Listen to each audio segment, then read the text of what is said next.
Hello and welcome you all to let's crack it. So ये legal glossary legal maxim series की third video है। इससे पहले दो वीडियो अपलोड हो चुकी है, तो अगर आप लोगों ने वो वीडियोस नहीं देखी हैं तो पहले आप उन वीडियोस को देख लीजिए।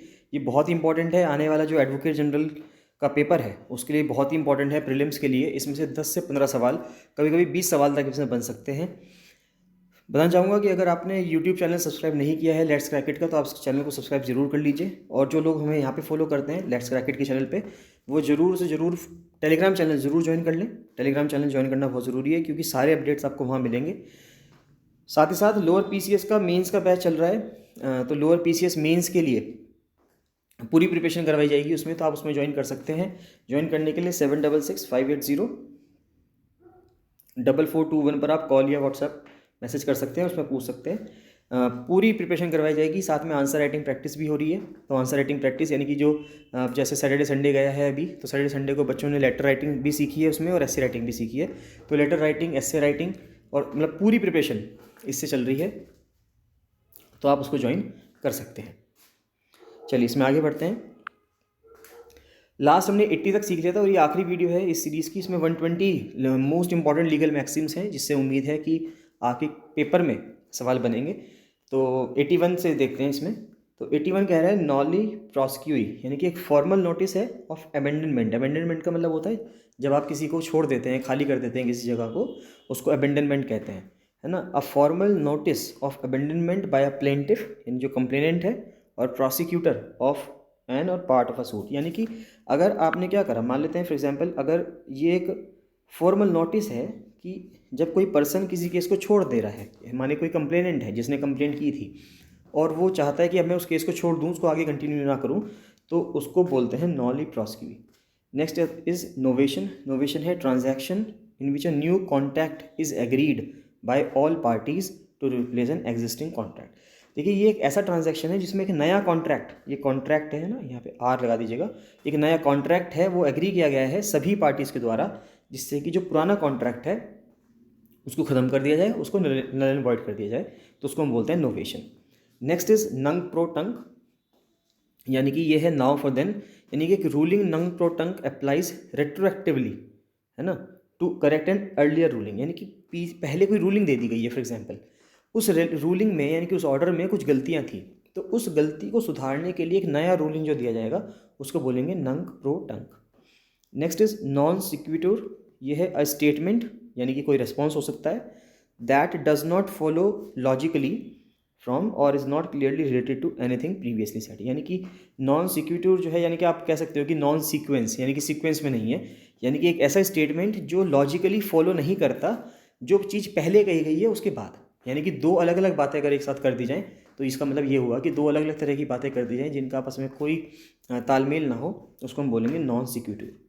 नेक्स्ट आता है फिर ऑबिटर डिक्टम। तो ये क्या होता है, ये होता है things said by the way.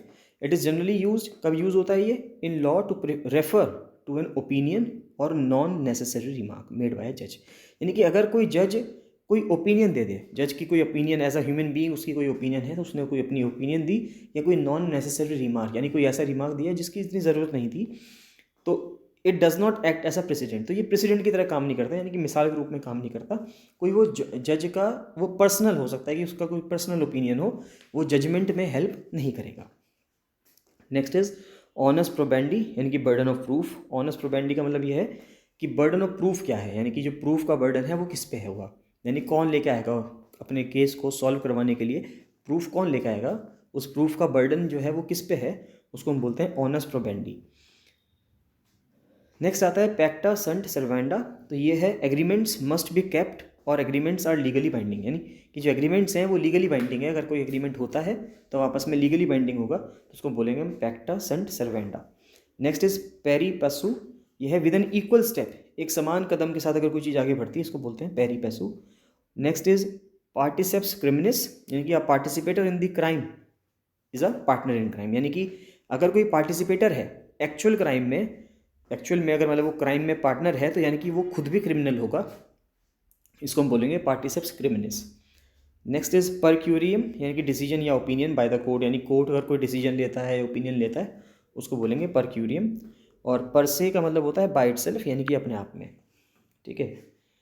Next is persona non Greta. देखिए पहले भी पूछा गया है ये। पर्सोना नॉन ग्रेटा का मतलब a person who is unacceptable और अनवेलकम, यानी कि वो व्यक्ति जो अनएक्सेप्टेबल है यानी कि अस्वीकार्य है या अवांछित है, यानी कि जो जिसको आप पसंद नहीं कर रहे लेकिन वो ज़बरदस्ती आ गया फॉर एग्जाम्पल, तो उसको हम बोलेंगे persona non Greta. Next is prima facie. Prima facie का मतलब होता है एट फर्स्ट साइट, जब आप प्रथम दृश्य इसको कहते हैं, जब आपने पहली बार किसी को देखा होता है पहली नज़र में, उसको हम बोलते हैं prima facie. Next is alimony. Alimony है एक हस्बैंड या वाइफ का प्रोविज़न है अपने स्पाउस के लिए। अगर हस्बैंड है तो वाइफ के लिए, वाइफ है तो हस्बैंड के लिए, आफ्टर सेपरेशन और डिवोर्स या मेंटेनेंस।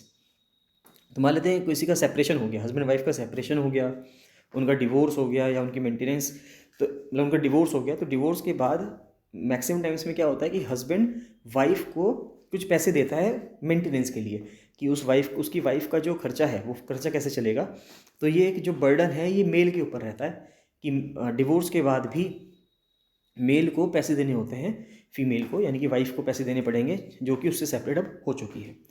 एलिमोनी के साथ साथ एक होता है पैलिमोनी। तो पैलिमोनी क्या है? Money which a man pays to a woman with whom he has been living and from whom he separated. पहले जिसके साथ वो रह रहा था एक पुरुष और उसके साथ वो अलग हो गया। पैलिमोनी है slightly different meanings and different jurisdiction. तो पैलिमोनी जो है उसका अलग अलग कुछ मीनिंग है। देखिए पैलिमोनी में यहाँ पे मैन और विमेन लिखा हुआ है, हस्बैंड या वाइफ नहीं लिखा हुआ, तो ये बहुत डिफरेंस है। एलिमोनी वहाँ पे होता है जहाँ पर हस्बैंड वाइफ का रोल होता है, कि जब हस्बैंड वाइफ में डिवोर्स हो जाता है। और पैलिमोनी का मतलब है यहाँ पे मैन और विमेन की बात कर रहे हैं, यानी कि ज़रूरी नहीं है कि उनकी शादी हो रखी हो, कि वो शादीशुदा नहीं हो फिर भी साथ रह रहे थे पहले, उसके बाद में अलग रह रहे हैं, और उसके बाद अगर लड़का लड़की को कुछ पैसे देता है या लड़की लड़के को कुछ पैसे देती है, उसको हम बोलेंगे पैलिमोनी। नेक्स्ट आता है परक्यूरियम। तो परक्यूरियम है यानी कि बाया कोर्ट, यानी कि अदालत के द्वारा अगर कोई फैसला सुनाया जा रहा है या कुछ भी काम हो रहा है उसको हम बोलेंगे परक्यूरियम। नेक्स्ट इज पर इंक्यूरियम। तो पर इंक्यूरियम का मतलब होता है because of lack of care, यानी कि देखभाल की कमी के कारण मान लेते हैं कुछ हो गया, किसी की चोट लग गई, कुछ भी हो गया, उसको बोलेंगे पर इंक्यूरियम। Next is quantum merit. तो ये है वॉट वन हैज़ अर्नड और द अमाउंट ही डिजर्व, यानी कि किसने क्या कमाया है ना, उसकी मेरिट क्या है ना, उसने कितना कमाया है या कितना अमाउंट ये डिजर्व करता है, उसको हम बोलेंगे क्वांटम मैरिट। नेक्स्ट इज क्वी फेसिट पर एलियम, फेसिट पर से, यानी he who acts through another acts himself, यानी कि वह जो दूसरे के माध्यम से कार्य करता है वह स्वयं कार्य करता है। ठीक है। क्विड प्रो क्यो। तो क्विड प्रो क्यो है समथिंग फॉर समथिंग, यानी बहुत ही अच्छा है ये कुछ के लिए कुछ, यानी क्विड प्रो क्यो का मतलब ये होगा कि अगर मैं तुम्हारे लिए कुछ कर रहा हूँ तो मैं तुम्हारे लिए कुछ क्यों करूँ, यानी तुम मेरे लिए क्या करोगे बदले में, है ना, मैं तुम्हारे लिए तभी कुछ करूँगा जब तुम मेरे लिए कुछ करोगे। तो ये जो कुछ के लिए कुछ है यानी कि समथिंग फॉर समथिंग, तो आप तभी किसी का कोई काम करोगे अगर आप उससे चाहोगे कि वो आपका कोई काम करके दे, सामने वाला पर्सन, है ना। तो इसके लिए इसी को हम बोलते हैं क्विड प्रो क्यो। नेक्स्ट आता है क्वी सेंटिट कॉमोडम सेंटायर डिबिट एट ऑनर्स। देखिए काफ़ी बड़ा सा है। ये कह रहा है it means he who receives advantage must also bear the burden. इसका मतलब ये है कि जो लाभ प्राप्त करता है उसे बोझ भी उठाना चाहिए या उसे बोझ भी उठाना पड़ेगा। यानी कि मान लेते कोई किसी चीज़ से फ़ायदा उठा रहा है, बेनिफिट ले रहा है, तो उसका जो बर्डन है, उस काम को करने का जो बर्डन होगा या वहाँ से जो भी वहाँ पे जो भी जिम्मेदारियाँ होंगी वो उस पर्सन को ही उठानी होगी जो पर्सन उस चीज़ से फ़ायदा ले रहा है। नेक्स्ट इज को वारंटो। तो को वारंटो का मतलब है बाय व्हाट अथॉरिटी। मान लेते हैं अगर कोई पर्सन है और वो पब्लिक ऑफिस हेल्ड कर रहा है, यानी कि वो एक सरकारी नौकरी में है, तो कोर्ट अगर मान लेते हैं उसने गलत तरीके से नौकरी ले ली और कोई इसके खिलाफ जा रहा है, तो जो हाई कोर्ट है या सुप्रीम कोर्ट है वो को वारंटो की रिट जारी कर सकती है और ये पूछ सकती है कि क्या वारंट है आपके पास कि आप ये नौकरी कर रहे हैं, आपके पास क्या प्रूफ है इस चीज़ का। तो उस पर्सन को फिर ये प्रूफ देना पड़ेगा कि उसका तरीके से सिलेक्शन हुआ है नहीं हुआ पब्लिक सर्विस कमीशन के थ्रू, है ना, चाहे वो स्टेट में हो या यूनियन में हो, है ना, किस तरह से उसका सिलेक्शन हुआ है, कैसे, मतलब वो क्या हक है उसके पास कि वो ये नौकरी कर रहा है। तो उसके लिए को वारंटो की रिट जारी की जाती है। ये चीज़ इंग्लिश और हिंदी में लिखी हुई है, पढ़ लीजिएगा इसको। नेक्स्ट कह रहा है कि रेशियो डिसाइडेंडी, यानी कि प्रिंसिपल और reason underlying a court judgement, है ना, या the rule of law on which a judicial decision is based, यानी कि एक कानून, एक ऐसा कानून जिस पे जुडिशियल डिसीजन बेस्ड है, न्यायालय ने जो डिसीजन दिया है वो किसी कानून पे बेस्ड होगा, उसको हम बोलेंगे रेशियो डिसिडेंटी। नेक्स्ट इज रेस्पॉन्डिव सुपीरियर, यानी कि लेट द मास्टर आंसर, कि जो गुरु हैं यानी कि जो मास्टर हैं वो आंसर देंगे, तो रेस्पॉन्डेंट सुपीरियर, नहीं सुपीरियर का मतलब यही है कि जो बड़ा है वो आंसर देगा, है ना। रेस इप्सा लिक्विडोर, इसको कहते हैं the thing speaks for itself, यानी कि बात अपने लिए बोलती है। थिंग्स स्पीक्स यानी कि मतलब कुछ चीज़ें जो अपने आप ही बखान कर देती हैं अपना, उसको हम बोलते हैं res ipsa loquitur. Next is res judicata, यानी कि जुडिकाटा जैसे भी होगा ये, अ मैटर ऑलरेडी जज्ड, यानी कि एक ऐसा चीज़, एक ऐसा मामला जो इसको पहले ही आप जज कर चुके हो, आंक चुके हो, उसको बोलेंगे res judicata. Next is res judicata प्रोवर्टिएटेट एक्यूपिटोर। देखिए काफ़ी टिपिकल होता जा रहा है ये, है ना, इसलिए मेरी प्रोनाउंसिएशन हो सकती है कि बहुत ज़्यादा ख़राब हो जाए, इसमें प्रोनाउंसिएशन में बहुत प्रॉब्लम हो सकती है, लेकिन बस आपको तो इसको देखना है, इसका क्या मीनिंग है इनको देखना है। अगर आप इन वीडियोस को, जो भी ये तीसरी वीडियो है, इससे पहले 2 वीडियो और अपलोड हो चुकी है, अगर आप इन वीडियो को 10-20 बार देख लेंगे तो मैं डेफिनेटली कह रहा हूँ कि ये आपके दिमाग में सेट हो जाएंगी सारी की सारी चीज़ें, और आप सभी आंसर्स को बहुत तरीके से वहाँ पे लगा के आ पाएंगे। अगर जो लोग इसको हल्के में ले रहे हैं तो मैं आपसे कहना ये है कि प्लीज़ इसको हल्के में ना लें बिल्कुल भी। इससे अगर आप जब एडवोकेट जनरल का पेपर देखेंगे, आप पाएंगे कि 10 से 20 सवाल इन्हीं 3 वीडियो के अंदर से आपको मिल जाएंगे, और जो कि एक बहुत ही अच्छा, मतलब मेरा कहना ये है कि ये तो एक बहुत ही अच्छा चांस है कि सिर्फ 2 या 3 वीडियो में या एक PDF में से अगर 10-20 नंबर का पेपर आपको मिल जाता है, 20 नंबर तक का पेपर आपको मिल जाता है, तो इससे कोई बढ़िया बात नहीं है, क्योंकि नहीं तो 2-2 नंबर के लिए आपको बहुत पढ़ना पड़ता है, और यहाँ पे 15 से 20 नंबर आपको यही PDF से मिल रहे हैं, या 2 या 3 वीडियो से मिल रहे हैं, ये तो बहुत अच्छी चीज़ है। नेक्स्ट आता है कि रेक्स नॉन प्रोटेस्ट पिकारे, यानी the king can do no wrong, यानी कि राजा गलत नहीं कर सकता, उसको हम बोलेंगे ये। नेक्स्ट आता है सेलस पॉपुली एस्ट सुप्रीमा लेक्स, यानी कि the welfare of the people is the supreme law, कि लोगों का भला होना चाहिए, लोगों का कल्याण जो है वो सर्वोच्च कानून होता है, उसको हम बोलते हैं ये सेलस पॉपुली। Next is status quo. Status quo का मतलब होता है कि state of things as they are now, यानी चीज़ें कैसी हैं, उसको स्टेटस बोलेंगे।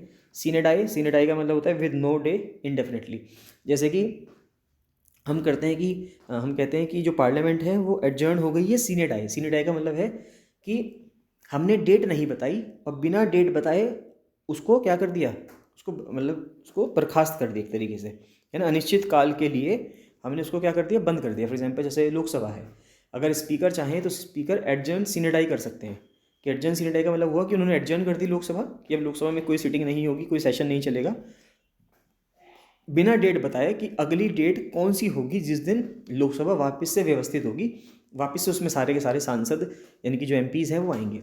जब बिना डेट बताए किसी चीज़ को ख़त्म किया जाता है उसको हम बोलते हैं सीनेडाई। नेक्स्ट है सीने क्वा नन या साइन क्वा नन, जैसे आप बोलें, इसको हम बोलेंगे विदाउट विच नथिंग, है ना, उसके बिना कुछ नहीं है, यानी कि एक एसेंशियल कंडीशन होनी चाहिए कि a thing that is absolutely necessary, यानी कि एक ऐसी चीज़ जो बहुत ज़्यादा इंपॉर्टेंट है, उसके बिना कुछ नहीं होगा। Basically a component of an argument that if debunked causes the entire argument to crumble, यानी कि एक आर्ग्यूमेंट, यानी कोई भी आप अपना वक्तव्य दे रहे हो, कोई भी आप अपनी बात रख रहे हो, और ये उस बात का इतना इंपॉर्टेंट हिस्सा हो कि अगर आपने इसको छोड़ दिया तो सारे आर्ग्यूमेंट का कोई भी फ़ायदा नहीं होगा, वो सब बेकार हो जाएगा, तो इसको ये बोलते हैं। नेक्स्ट सू मोटू। सू मोटू का मतलब है ऑन इट्स ओन, है ना, कि मान लेते हैं कोई भी पर्सन अगर खुद से किसी केस को उठा लेता है, किसी चीज़ को अपना लेता है, उसको हम सू मोटू कहते हैं। जैसे फॉर एग्जांपल क्या होता है कि जैसे सुप्रीम कोर्ट है या नेशनल ह्यूमन राइट्स कमीशन है, वो कभी कभी क्या करते हैं, वो सू मोटू केस ले लेते हैं, यानी कि उनके पास कोई केस लेके नहीं जाता, वो खुद देखते हैं कि समाज में ऐसा हो रहा है, तो वो खुद से उस केस के ऊपर सुनवाई करना शुरू कर देते हैं, चाहे वो NHRC हो, चाहे वो सुप्रीम कोर्ट हो, हाई कोर्ट हो, उसको हम बोलते हैं सू मोटू। नेक्स्ट है उबरीमा फाइड्स, यानी कि समथिंग समटाइम्स उबरी में फीडे भी होता है ये, इसका मतलब है अटमोस्ट गुड फेथ, यानी कि अत्यंत जो अच्छा विश्वास होता है उसके लिए हम बोलते हैं जी बहुत ही अच्छे विश्वास में अगर हम कुछ काम कर रहे हैं अटमोस्ट गुड फेथ में, उसको ये बोलते हैं। नेक्स्ट आता है यूबी जस ईवी रेमेडियम, ये पहले भी पूछा गया एक बार, तो कह रहा है कि where there is a right there is a remedy, यानी कि जहाँ पर अधिकार है वहाँ पर उपाय है ना, तो इसका मतलब क्या है, where there is a right, यानी जहाँ पे आपका अधिकार है वहाँ पे आपको हक भी मिलेगा, वहाँ पे आपको रेमेडी यानी कि वहाँ पे आपको उपाय भी मिलेगा, तो where there is a right there is a remedy. Next आता है वीटो। वीटो भी एक लैटिन फ्रेज़ है, और आपने वीटो देखो सब ने पढ़ा होगा कि प्रेसिडेंट के पास भी वीटो होती हैं, यूनाइटेड नेशन सिक्योरिटी काउंसिल में भी जो 5 परमानेंट मेंबर्स हैं उनके पास भी वीटो पावर है। तो वीटो पावर है क्या, वीटो पावर है कि ban or order not to allow something to become law, यानी आपके पास एक ऐसी पावर है कि आप उसका इस्तेमाल करके किसी चीज़ को, किसी ऑर्डर को अलाउ कर सकते हो, यानी कि आपने एक ऑर्डर दिया, आपने एक वीटो पावर लगा के आपने एक ऐसा चीज़ कर दिया कि कोई चीज़ कानून ना बन पाए। अगर आपने ये यूज़ किया इसको, तो हम कहेंगे आपने वीटो यूज़ की, even if it has been passed by parliament. मान लेते हैं कि पार्लियामेंट ने पास कर दी, फॉर एग्जाम्पल इंडिया की अगर हम बात करें कि पार्लियामेंट ने पास कर दिया, लोकसभा ने भी पास कर दिया, राज्यसभा ने भी पास कर दिया, यानी कि दोनों हाउसेस ने पास कर दिया, लेकिन फिर भी प्रेसिडेंट उसको बिल ना बनाने दें, उस बिल को एक्ट ना करने दें, बनाने दें। अगर उस बिल को एक्ट नहीं बनाने देंगे प्रेसिडेंट, तो हम कहेंगे कि प्रेसिडेंट ने अपना वीटो पावर का इस्तेमाल किया। नेक्स्ट होता है वाइस वर्सा। ये आपने बहुत बचपन से आप सुनते आ रहे होंगे। वाइस वर्सा का मतलब है रिवर्स पोजिशन, यानी कि फॉर एग्जांपल कि अगर हम कहें एक्स वाई, तो हम कहते हैं कि एक्स और वाई है, या वाइस वर्सा कहते हैं तो वाई और एक्स हो जाएगा, है ना। तो रिवर्स पोजिशन जो होती है उसको वाइस वर्सा बोलते हैं। फिर आता है वाइस मेजर, इसका मतलब है एक्ट ऑफ गॉड। जो एक्ट ऑफ गॉड होता है, जैसे कि कोरोना वायरस आया, तो कोरोना वायरस को कहा जा रहा है कि एक्ट ऑफ गॉड हुआ, इसकी वजह से बहुत सारी दिक्कत हुई, या नेचुरल कैलेमिटीज़ आ गई, मतलब डिज़ास्टर आ गया, या फिर आप कह सकते हो अर्थक्वेक हुआ, वोल्केनो इरप्शन हुआ, तो ये सब क्या है, ये एक्ट ऑफ गॉड माने जाते हैं। नेक्स्ट है वोलेंटी नॉन फिट इंजूरिया, यानी कि damage suffered by consent gives no cause of action, यानी कि सहमति से हुई क्षति। मान लेते हैं कि सामने वाले पर्सन ने सहमति दे दी कि अगर उसको कोई इंजरी हो गई तो भी कोई दिक्कत नहीं, तो सहमति से हुई जो क्षति है, वो जो इच्छुक व्यक्ति है उसको कोई भी कार्रवाई करने का कारण नहीं देती। ऐसा नहीं है कि पहले तो आपने किसी को कह दिया कि हाँ हाँ ठीक है, अगर मुझे चोट लग गई इस काम को करते हुए तो कोई बात नहीं, और अगर उसको चोट लग गई इस काम को करते वक्त, फिर बाद में वो केस लेके चला जाए कि ऐसे ऐसे इसने काम कुछ कैसे किया और मेरे चोट लग गई है, तो अब ऐसा नहीं हो सकता। अगर आपने पहले कंसेंट दे दी उसको कि भाई ठीक है, अगर कोई दिक्कत नहीं है, मैं यहाँ पे हूँ, अवेलेबल हूँ, और मेरी चोट भी लग गई तो भी कोई दिक्कत नहीं, तो ऐसे नहीं हो पाएगा। देखो यहाँ पे लिखा हुआ है कि if someone willingly places himself in a position where he knows that harm might result, कि अगर कोई पर्सन अपने आप को ऐसी जगह पर रखते हैं जहाँ पे उसे पता हो कि यहाँ पे होने से मेरे चोट लग सकती है, तब वो एबल नहीं होगा to bring a claim against the other party. तब वो क्लेम नहीं लगा सकता दूसरी पार्टी पे कि इसके वजह से मेरी चोट लग गई। ये सेम चीज़ हिंदी में भी लिखी हुई है, तो एक बार इसको आप पढ़ लीजिएगा। नेक्स्ट सेकंड लास्ट है वॉक्स पॉपुली, यानी कि वॉइस ऑफ द पीपल, यानी कि जो लोगों की आवाज़ है उसको सुनना चाहिए, उसको हम बोलेंगे वॉक्स पॉपुली। और वेवर, ये तो आपने सुना ही होगा, तो वेवर है वॉलंटरली गिविंग अप और रिमूविंग द कंडीशंस, यानी कि जब आपने वेवर दे दिया, यानी कि किसी को छूट दे दी किसी चीज़ में, उसको हम बोलते हैं वेवर। सो ये 120 थे, 120 ये सारी आपकी लीगल मैक्सिम्स थी। तो ये लीगल मैक्सिम्स यहाँ से कंप्लीट होती हैं। तो इसके साथ मैं उम्मीद करता हूँ आप लोगों से कि आप इन सभी को देख लेंगे, कई बार आप इन वीडियोस को प्ले कर करके देखेंगे, जिससे कि आपकी ये सब रेडी हो जाएं, 120 की 120, और आपके एग्ज़ाम में एक भी ना छूट पाए। बताना चाहूँगा कि एडवोकेट जनरल के लिए क्रैश कोर्स और एडवोकेट जनरल के पेपर के लिए टेस्ट सीरीज़ भी चल रही है, तो अगर आप उसको ज्वाइन करना चाहते हैं उसको ज्वाइन कर लीजिए, जिससे कि वहाँ पे आपको सारा कंटेंट वहीं पे मिल जाएगा। और अगर आप टेस्ट सीरीज़ भी ज्वाइन करेंगे तो वहाँ पे भी आपको ये लीगल मैक्सिम, लीगल ग्लॉसरी की PDF मिल जाएगी, फ्री में मिल जाएगी वहाँ पे आपको, जिससे कि आपकी बहुत ज़्यादा हेल्प होगी। और लीगल हिस्ट्री भी, अब इसके बाद मैं लीगल हिस्ट्री पढ़ाऊँगा आपको, तो लीगल हिस्ट्री से आपको ये भी फ़ायदा होगा कि लीगल हिस्ट्री की भी 10 से 15 सवाल आते हैं। अगर आप 2018 वाला पेपर उठा के देखेंगे तो 10 से 15 सवाल आपको लीगल हिस्ट्री से मिलेंगे। तो लीगल हिस्ट्री और लीगल ग्लॉसरी बहुत बड़ा सेक्शन रोल प्ले करते हैं। 35 to 40 क्वेश्चंस, 30 तो मिनिमम मान के चलिए कि 30 क्वेश्चंस तो मिनिमम आएंगे ही आएंगे लीगल ग्लॉसरी और लीगल हिस्ट्री से। तो ये अपने आप में बहुत ही इंपॉर्टेंट रोल प्ले करता है। तो अगर आप टेस्ट सीरीज़ ज्वाइन कर लेंगे तो वहाँ पे आपको लीगल हिस्ट्री, टेस्ट सीरीज़ के साथ साथ लीगल हिस्ट्री और लीगल ग्लॉसरी दोनों की PDFs भी मिल जाएंगी, जिससे आपको लीगल हिस्ट्री और लीगल ग्लॉसरी पढ़ने में बहुत आसानी हो जाएगी। तो अगर आपको टेस्ट सीरीज़ ज्वाइन करनी है या एडवोकेट जनरल के लिए क्रैश कोर्स ज्वाइन करना है, तो आप 766580 पर कॉल कर सकते हैं, मैसेज कर सकते हैं, और आप उसको ज्वाइन कर सकते हैं। जितनी जल्दी आप ज्वाइन करेंगे आपके लिए उतना अच्छा होगा, क्योंकि फरवरी एंड में या फरवरी में पेपर शेड्यूल्ड है ना। तो अब आपके पास 2 महीने हैं, ये बिल्कुल बेस्ट टाइम है जिस टाइम पे आप टेस्ट सीरीज़ ज्वाइन कर सकते हैं। तो टेस्ट सीरीज़ ज्वाइन करने का ये बेस्ट टाइम है। लोअर PCS मेंस के लिए भी बैच चल रहा है, तो लोअर PCS मेंस के लिए भी आप उसको देख सकते हैं। जो स्टूडेंट्स लोअर PCS का एग्ज़ाम दे चुके हैं प्रीलिम्स का, वो मेंस को ज्वाइन करने के लिए, मेंस का प्रोग्राम ज्वाइन करने के लिए कंसिडर कर सकते हैं। चलिए बाकी थैंक यू, मिलते हैं नेक्स्ट वीडियो में।